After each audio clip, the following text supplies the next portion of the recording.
Okay, let's get right into it. Have you ever wondered why we constantly fall back into bad habits, freeze up entirely under pressure, or just completely lose ourselves binge-watching online content for hours? Well, I've got news for you. It is not a lack of willpower, not at all. It actually comes down to the fundamental, hard-coded wiring of our brains.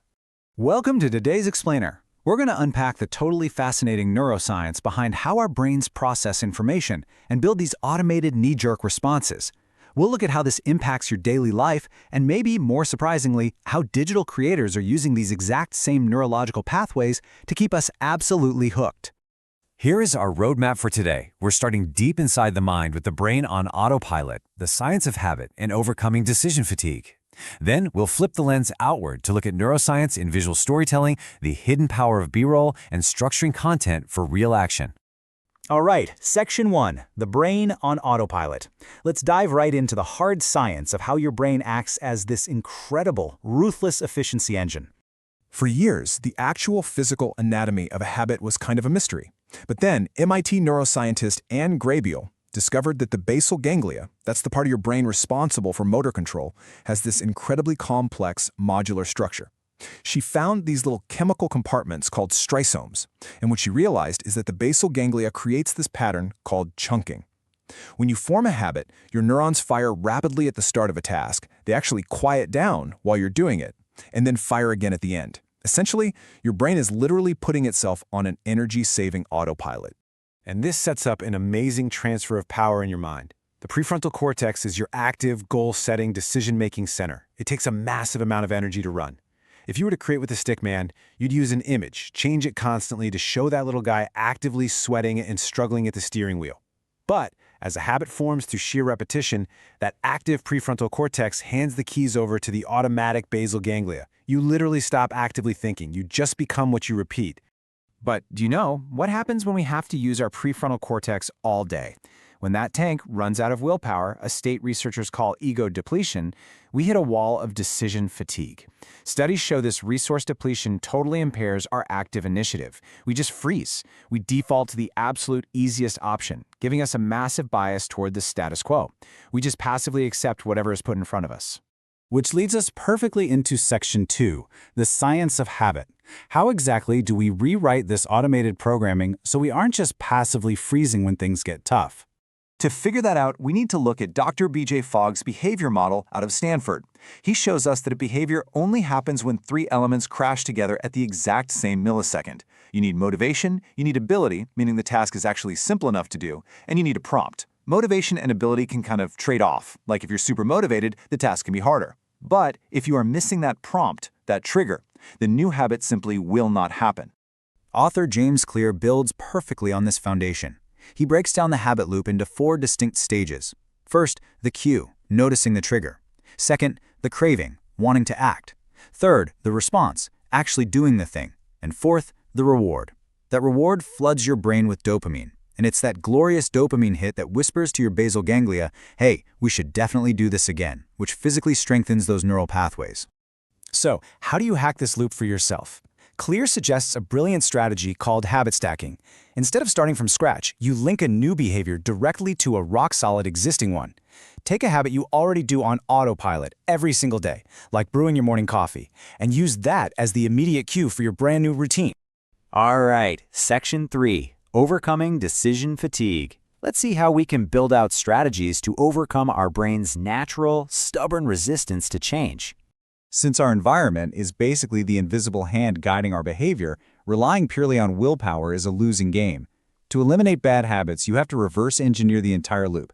Make the bad habit invisible to kill the cue. Make it completely unattractive to crush the craving. Make it incredibly difficult to do to hinder the response. And make it super unsatisfying to ruin the reward. You're basically tricking your brain's autopilot into working for you instead of against you. Now, let's pivot to Section 4. Neuroscience in visual storytelling. We've talked about hacking ourselves, but how do creators and filmmakers use this exact same brain science to hack our attention when we watch a screen? Well, it turns out that camera angles are way more than just artistic flair. They tap straight into our ancient survival instincts. Think about it. A high-angle shot looking down on a character automatically makes our brain associate them with vulnerability. It triggers this subtle fear and empathy response. But a low-angle shot? It forces us to look up, instantly triggering deep, instinctual feelings of submission and painting that subject as a total authority figure. And what's wild is how editing speeds physically alter our neurology. Rapid cuts force your brain to constantly reassess new visual information.